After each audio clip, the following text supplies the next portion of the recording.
بلوچستان کے بعد رخ کرتے ہیں بدین کا، جہاں سمندری طوفان بپر جوائے کے خدشے پر ساحلی علاقوں کے مکینوں کو محفوظ مقامات پر منتقل کرنے کا عمل جاری ہے، جبکہ تیز ہواؤں کے ساتھ بارش کا سلسلہ بھی جاری ہے۔ اس پر ہم بات کرتے ہیں ڈان نیوز کے رپورٹر آغا بدر سے۔ آغا بدر سے بتائیے گا علاقے میں کیا صورتحال ہے اور جہاں لوگوں کو کیمپ میں منتقل کیا جا رہا ہے کس حد تک انہیں سہولیات فراہم کی گئی؟ سمندری طوفان بپر جوائے کے ممکنہ خطرے کے پیش نظر ضلع بھر میں ایمرجنسی نافذ کی گئی تھی، جبکہ انتظامیہ کی جانب سے ساحلی علاقوں کے جو علاقہ مکین جو ماہی گیر ہیں انہیں مختلف مقامات پر ریلیف کیمپوں میں منتقل کر دیا گیا ہے، جبکہ دوسری جانب جو علاقہ مکین جو کچھ وہاں ابھی بھی رہ گئے ہیں انہیں بھی جو ہے انتظامیہ کی جانب سے مختلف محفوظ مقامات پر منتقل کیا جا رہا ہے۔ اور میں آپ کو یہاں یہ بتاتا چلوں کہ انتظامیہ کی جانب سے متاثرین کے لیے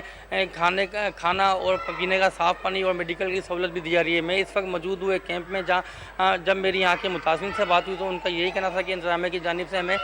کھانا دیا جا رہا ہے، لیکن کچھ سہولتیں نہ ہونے کے باعث ہمیں پریشانی کا سامنا کرنا پڑتا ہے۔ اگر بات کی جائے موسم کی تو ضلع بھر میں جو آج صبح سے تیز ہواؤں کا سلسلہ جاری ہے اور اس وقت